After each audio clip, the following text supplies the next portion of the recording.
Hakikatnya Allah yang menjaga maqam Rasulullah, tapi syariatnya zahiran wa syariatan bifadli harakah Komite Hijaz yang dibawa oleh Mbah Wahab Hasbullah. Itu luar biasa itu, jasa luar biasa. Ditulis apa enggak terserah dalam sejarah. Allah nulis itu.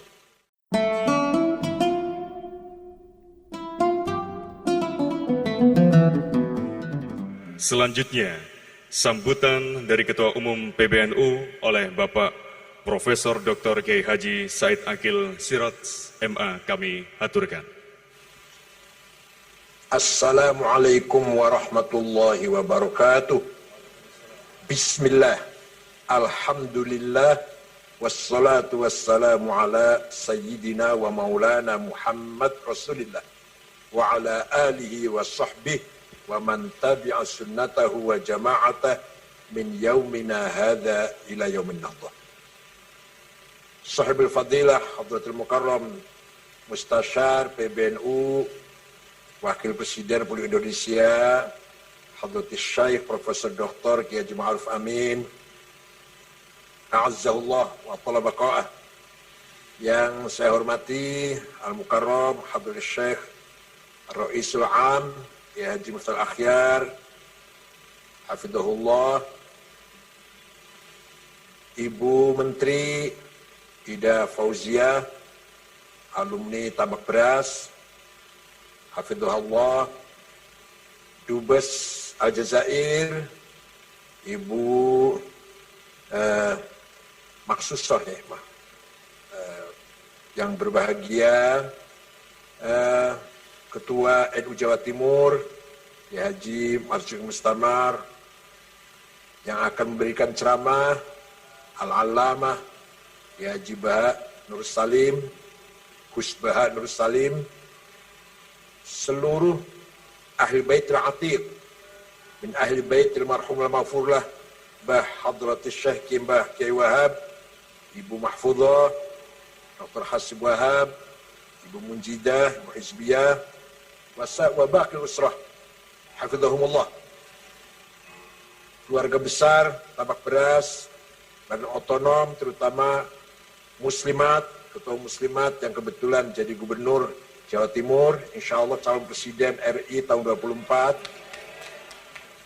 Saya dukung penuh, saya turun kampanye kalau mau maju presiden. Dan sudah terbukti kita dukung wakil presiden berhasil. Insya Allah kalau untuk Bu Hovifah berhasil insya Allah. Dan Ansor, Pagar Nusa, Bergunu, Wabakil Badan Otonom yang kami hormati. Mbak Wahab banyak sudah ceritakan, tapi yang saya tahu, saya tidak akan mengulang yang sudah disampaikan. Mbak Wahab ada inspirator yang mempunyai gagasan membentuk jamaah. Matur ada Hadratus Syekh Mbah Hashim Ari, Mbah Hashim jawabnya nanti dulu sabar. Maka Mbak Wahab kemudian sambil menunggu izin dari Mbah Hashim membentuk Nahdlatul Tujar, Tasfil Afkar, Syubanul Waton, ringkas saja. Kemudian Mbah Wahab menjadi utusan Komite Hijaz ketika Wahabi menang, Raja Abdul Aziz Al Saud membongkar situs-situs sejarah Taif, kuburannya Ibnu Abbas bongkar, Mekah, Ma'la rata dengan tanah, termasuk makomnya Sayyidah Khadijah Al-Kubra, Abdullah bin Zubair, Asma binti Abu Bakar, dan para ulama yang lain, para sahabat yang lain, ulama yang lain. Kemudian rumahnya Maulid Rasulullah, rumah di mana Rasulullah dilahirkan, dijadikan WC.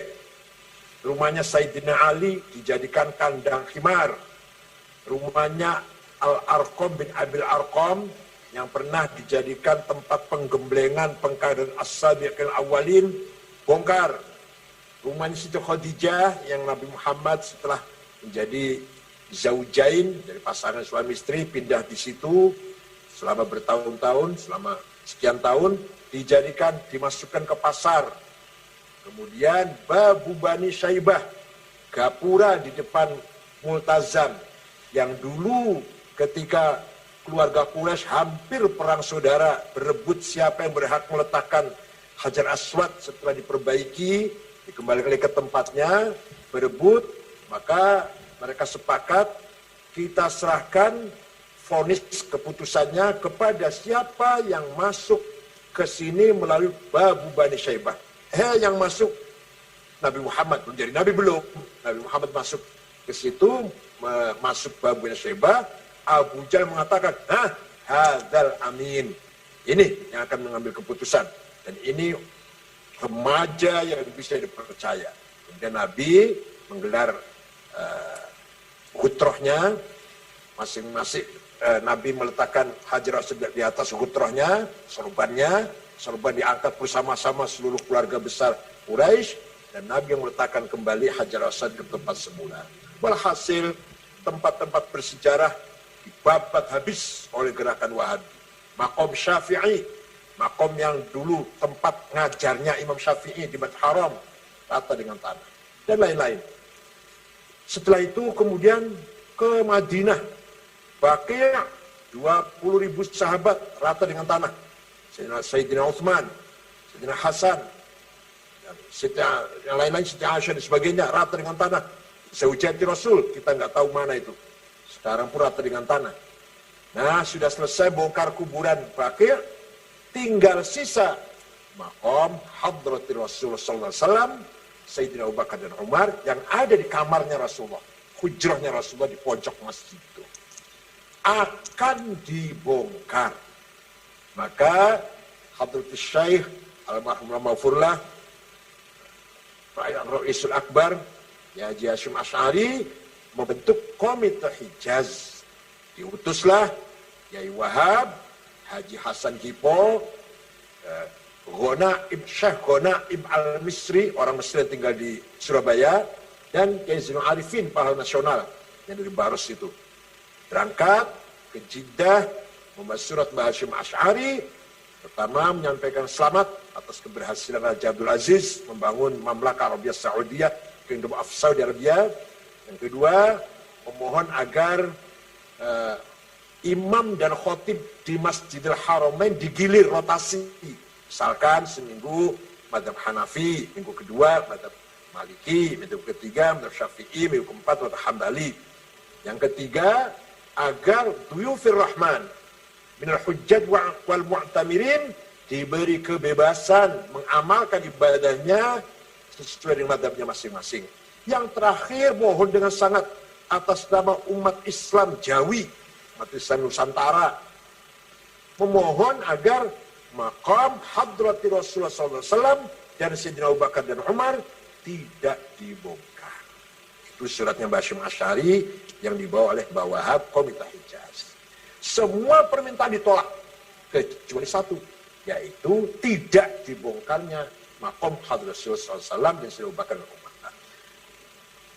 Imam digilir, tolak. Memberi kebebasan kepada jamaah hujjaj wal mu'tamirin melaksanakan ibadah selama di Mekah dan Madinah sesuai dengan mazhabnya masing-masing, tolak.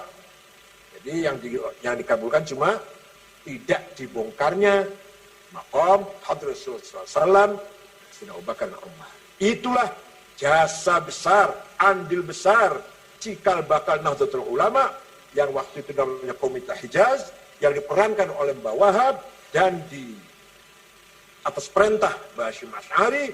Jasa yang luar biasa. Hakikatnya Allah yang menjaga maqam Rasulullah, tapi syariatnya zahiran wa syariatan bifadli harakah Komite Hijaz yang dibawa oleh Mbah Wahab Hasbullah. Itu luar biasa, itu jasa luar biasa.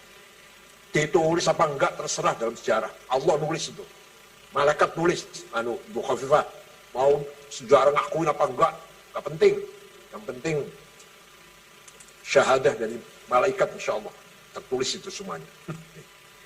Nah, pulang dari sana barulah Mbah Hasyim Asy'ari merestui, mendeklarasikan belinya Jabatan Nahdlatul Ulama tanggal 16 Rajab tahun 1344 apa ya? 31 Januari 1926. Setelah berdiri TKNU Nahdlatul Ulama, bawa pula sebagai motornya. Bawa sebagai motor yang keliling seluruh daerah sampai ke Sumatera Selatan. Jumpa dengan Kiai Kamil Soleh, Kiai asli Semarang, tapi tinggal di Sumatera. Bapaknya Pak Taufik Kamil, mantan Dirjen Haji waktu zaman Pak Adil Munawar itu, itu anaknya itu. Itu WNU pertama. Kemudian ke Banten Menes. Menes itu, Pak, Ibu-ibu, Bapak-bapak, sampai sekarang pun kalau saya ke sana males, walaupun sudah aspal sih, tapi capek lah. Muter-muter jalannya ke Menes itu sampai sekarang. Apalagi waktu itu, tahun 28, tahun 29, kayak apa itu Mbak Wahab sampai ke sana. Kemudian diterima oleh Presiden Abdurrahman namanya. Presiden itu kakek ibunya Hafid Usman. Pak Hafid Usman itu salah satu ketua PBNU. Istrinya itu, istri Bu Hafid Usman, cucunya Presiden Ki Abdurrahman dari Pandeglang Menes. Kemudian ke Betawi, ketemu dengan seorang namanya Guru Marzuki Cipinang Muara, cucunya masih ada sampai sekarang. Berangkat lagi atau muter lagi ke Majalengka, jumpa dengan Kiai Abdul Halim Limundik, bapaknya Ketua Pergunu, bapaknya Pak Asep Saifuddin Mojokerto itu, Pacet itu bapaknya itu, temannya Mbak Wahab waktu di Mekah. Kemudian ke Cirebon, jumpa Kiai Abbas, Kiai Syaikhul Al-Jainangun, Kiai Abdul Bakan Cuaringin, bahkan katanya jumpa dengan buyut saya, Kiai Said namanya dari Gedongan. Kemudian Kiai Said merintah cucunya namanya Kiai Maksum, kakaknya ayah saya, Kiai Maksum, agar masuk ke jadi pengurus Nahdlatul Ulama. Kemudian ke Semarang Kiai Ridwan, Lasem Mbah Masum, Kudus Raden Asnawi Kudus, Cepu Kiai Ihsan, Lombok Timur, ada temannya Mbak Wahab di sana, Maulana Zainuddin. 1 bulan Mbak Wahab di sana, melobi temannya agar mau bergabung, bersedia bergabung ke Nahdlatul Ulama, tapi akhirnya gagal, nggak mau. Sana murid saya saja, namanya Guru Faisal namanya, di Lombok Tengah. Kalau saya mau bikin sendiri namanya Nahdlatul Waton, kata Maulana Zainuddin, teman sahabat sebenarnya. Akhirnya NU pertama di Lombok adalah di Peraya Lombok Tengah, namanya Guru Faisal. Itulah bahwa Hasbullah muter-muter dan catat. Dengan uang sendiri, gak bikin proposal, muter-muter. NU sekarang gak bisa jalan tuh kalau gak pakai proposal. Dengan dana sendiri, tanpa ngemis sana ngemis sini. Itu luar biasa bahwa Hasbullah. Jadi misi luar negeri, misi internasional Nahdlatul Ulama dimulai dengan Komite Hijaz, sesuai dengan semangat atau tujuan, goals, ghayah dari Nahdlatul Ulama adalah ukhuwah Islamiyah, watoniyah, puncaknya, peaknya adalah ukhuwah insaniyah, internasional namanya, internasional. Nah, situlah ulama memang sebagai al-ulama umana'ul ummah. Ulama itu yang menerima tanggung jawab membina, mendidik, memelihara, meningkatkan kualitas umat Islam. Itulah ulama sebenarnya. Bukan ulama cek-cek, ulama kawe-kawean, ulama tenanan seperti itu. Dan bawah itu contohnya. Oleh karena itu, dalam kesempatan haul ini, mari kita harus bangga, kita harus yakin, nahnu ashabul haq, we are the honor of the truth. Kita harus yakin kita ini pemegang kebenaran. Mencari kebenaran di mana lagi? Kita udah ikut Mbah Hashim, ikut Mbah Wahab, yang kemudian ikut Imam Syafi'i, Imam Asy'ari, Imam Ghazali. Mau cari qudwah siapa lagi? Mau imam siapa? Mau kiai siapa? Kita harus yakin. Nahnu ashabul haq. Nah, kemudian kita singkat saja, waktu Muktamar Jombang tahun 2015 punya tema memperkokoh Islam Nusantara untuk perdamaian dunia. Itu juga mimpi saya, mimpi itu ngelamunnya saya, bagaimana dengan semangat Islam Nusantara ini kita bisa menjadi penengah juru damai, terutama di Timur Tengah yang sudah 40 tahun perang saudara nggak pernah selesai. Alhamdulillah baru saja kemarin, hari apa kemarin tuh? Hari Senin Senin sore tanggal 29, saya diajak bicara konferensi Palestina. Undang resmi dari Qadil Qudah, Syekh Mahmud Al-Habbash. Sampai dubesnya datang sini kantor agar kita ikut bicara. Alhamdulillah kita ikut bicara, menjelaskan sikap Nahdlatul Ulama selalu bersama Palestina dan menolak Safqatul Qarn. Apa ya terjemahannya yang ada terleksi, lelang abad 21. Jadi Donald Trump punya konsep akan memberi uang 50 miliar dolar selama 4 tahun. 4 tahun 50 miliar kepada orang Palestina yang ada di tepi barat. Tapi ini tujuannya jelek ini. Nah, silakan katanya orang Palestina yang ada di tepi barat, Dofa Gorbia, silakan hidup kerja, hidup tenang, nyaman, ada modal, ada dana, silakan.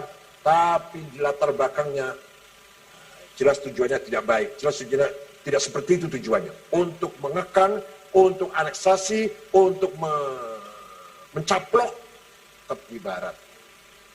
Tepi barat yang sekarang ibu kota PLO, ya, ibu kota Mulad dan Tahrir, Yasir Arafat lah, Ariha di sana, Jericho atau Ariha, yang ada Kudus di situ. Jadi Kudus sudah menjadi Trump tanda tangan, Yerusalem menjadi ibu kota Israel. Bukan lagi Tel Aviv, tinggal kapan pindahnya saja. Itu adanya di Palestina Timur. Dan Dofa Gorbia atau tepi barat akan diberi uang, diberi anggaran 50 miliar dolar selama 4 tahun, asal, nah pasti itu. Kenapa kita curiga? Kenapa kita nggak percaya? Karena Palestina tidak diajak ngomong. Itu sepihak. Donald Trump sepihak ngomong kayak itu, memutuskan seperti itu. Safqatul Qarn, bahasa Arabnya itu. Pelelangan abad 21. Palestina nggak diajak ngomong. Berarti jelas niatnya busuk. Jelas niatnya ada niat yang busuk di belakang itu. Kemarin alhamdulillah NU sudah memberikan sikapnya dengan tegas dan jelas, tanpa basa-basi, tanpa tedeng aling-aling, bahwa Amerika yang konon katanya kampion demokrasi, kampion hak asasi manusia, human right, ternyata di sana masih ada diskriminasi, rasis, yang putih menghina yang hitam. Dan itu bukan hanya terjadi satu kali, yang kemana ada terbunuh itu bukan hanya sekali itu, sudah ratusan orang hitam dibunuh seenaknya oleh polisi-polisi kulit putih itu. Maka itulah apa yang terjadi di Amerika. Terakhir, kalau tadi Bu Gubernur bicara tentang kita adalah berperan besar membangun nasionalis religius, sayang Pak, betul kita ini Indonesia ini nasionalis religius, tapi kalau bagi-bagi kue yang dapat nasionalis, yang religius kurang, nggak dapat. Kalau dapat bagi-bagi kue, bagi-bagi rezeki, yang dapat yang nasionalis, yang religius, gigit jari, NU nggak pernah dapat apa-apa. Begitu Orde Baru, dulu NU ikut membangun Orde Baru, yang dapat anggaran besar, pendidikan, satu pendidikan saja, Unmer mana Malang, siapa itu? Punya siapa itu? Kalau di Surabaya Wijaya Kusuma, punya siapa itu?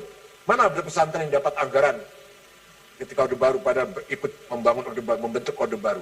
Wah, hasil religius, nasionalis, religius. Tapi kalau sudah menang, berhasil, nasionalis yang kenyang, religius yang la haula wa la quwata. Allahumma fil wahlamhu wa'afi afwanhu waj'al jannatan ma'watma. Mudah-mudahan zuriyah Mbah Wahab diberi kekuatan lahir batin, meneruskan perjuangan Mbah Wahab. Begitu pula kami semuanya, warga NU atau pengurus NU, siap melanjutkan amanah yang sangat berat dan mulia ini, amanah Mbah Hashim Asy'ari, amanah Mbah Wahab, amanah Mbah Bisam Suri dan para ulama lain. Insyaallah Allah ma'ana, la takhaf wa la tahzan. Tidak usah sedih, tidak usah bingung. Allah selalu bersama kita selama kita madumna ala tariqil haq. Insyaallah. Mohon maaf, syukran wa dumtum fi khairil barakati wan najah. Wallahu fi lakum tariq. Wassalamualaikum warahmatullahi wabarakatuh.